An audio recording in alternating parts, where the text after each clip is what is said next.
হয়, ঢেকে থাকা অবস্থায় যদি বৃষ্টি নামে, বৃষ্টির পানি কিন্তু মোচার মাথা দিয়ে পানি ভিতরে যাবে এবং নিচে পানিটা জমে থাকবে। আবার এখান থেকে পচন শুরু হবে, নিচ থেকেও পচন শুরু হবে।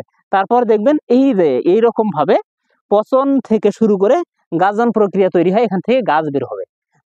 আসসালামু আলাইকুম প্রিয় দর্শক, বেসিক স্কুলের আজ আরেকটি নতুন পর্বে আপনাদেরকে জানাচ্ছি উষ্ণ অভ্যর্থনা। এই মুহূর্তে দেশ ও দেশের বাইরে যে যেখান থেকে আমার বেসিক স্কুলের ভিডিওটি প্লে করছেন, প্রত্যেককে জানাচ্ছি আমি আমার বেসিক স্কুল ইউটিউব চ্যানেলের পক্ষ থেকে জানাচ্ছি শুভেচ্ছা ও স্বাগতম।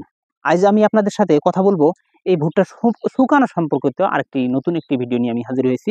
তা হলো সব থেকে সহজ মাধ্যম, সহজ ওয়েতে ভুট্টা শুকানো যায়। তা আমরা অনেক জায়গায় ইনশাল্লাহ এটি প্রয়োগ হচ্ছে, আর অনেক জায়গায় কিন্তু এটা এরকম হচ্ছে না।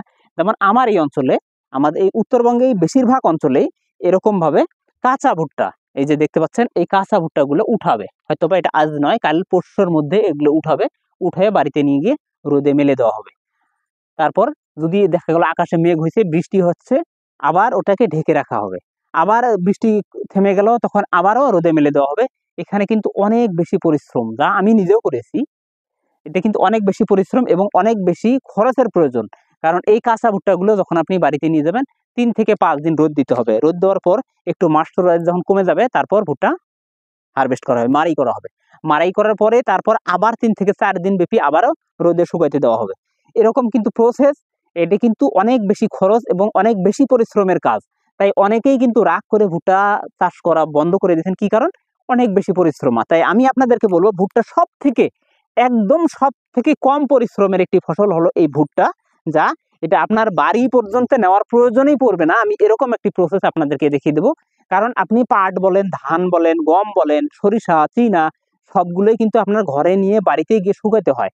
আর ভুট্টা কিন্তু আপনার বাড়িতে শুকাতে হবে না। কিভাবে শুকাতে হবে না, আমি সে বিষয়ে আজকে বিস্তারিতভাবে কথা বলবো। এই যে দেখতে পাচ্ছেন, এই ভুট্টার যে এই অবস্থা করে দেওয়া হয়েছে, এই যে খোসাগুলো ছাড়িয়ে দিয়ে আমরা এই মোচাগুলো সুন্দরভাবে বের করে দিয়েছি। আপনি যদি এভাবে বের করে দেন, রোদ কিন্তু এখানেই রোদ পাচ্ছে, এখানেই শুকাবে। দেখা গেল হয়তো আপনি বলতে পারেন, ভাই বৃষ্টি আসলে তখন কি করব? বৃষ্টি আসলে বৃষ্টির পানি কিন্তু এখানে আটকে থাকবে না। যখন এই যে এই পাশের আমি একটু দেখাবো আপনাকে, যখন এই মোচাগুলো যদি এই অবস্থায় খোসা সহ ঢেকে রাখা হয়, ঢেকে থাকা অবস্থায় যদি বৃষ্টি নামে, বৃষ্টির পানি কিন্তু মোচার মাথা দিয়ে পানি ভিতরে যাবে এবং নিচে পানিটা জমে থাকবে। আবার এখান থেকে পচন শুরু হবে, নিচ থেকেও পচন শুরু হবে।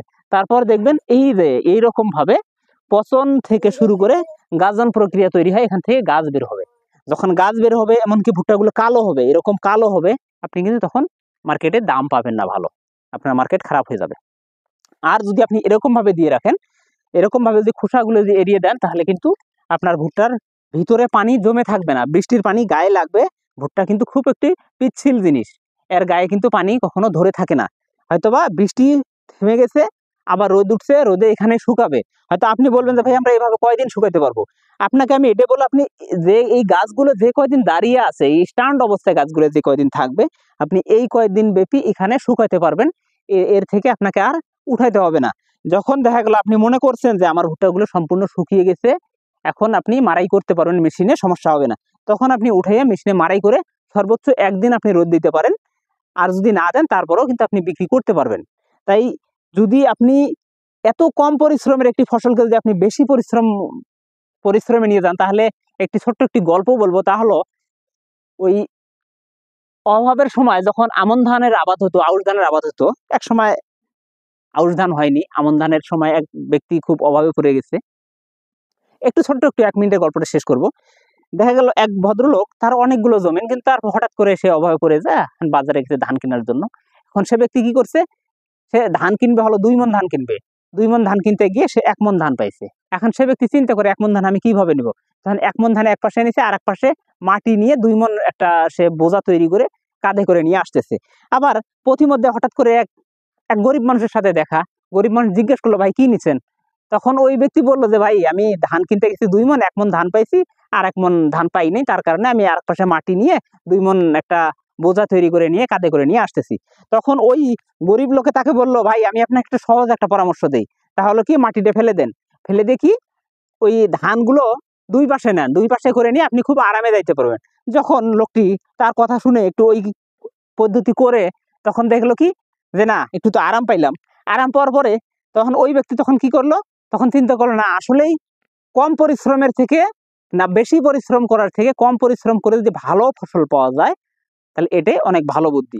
তাই আমি আপনাকে এটাই বলবো যে এই বেশি পরিশ্রম না করে আপনি কম পরিশ্রম করেন, দেখবেন আপনি ভালো থাকবেন, আপনার ফসল ভালো থাকবে, আপনার আগ্রহ বাড়বে, লাভ বেশি হবে।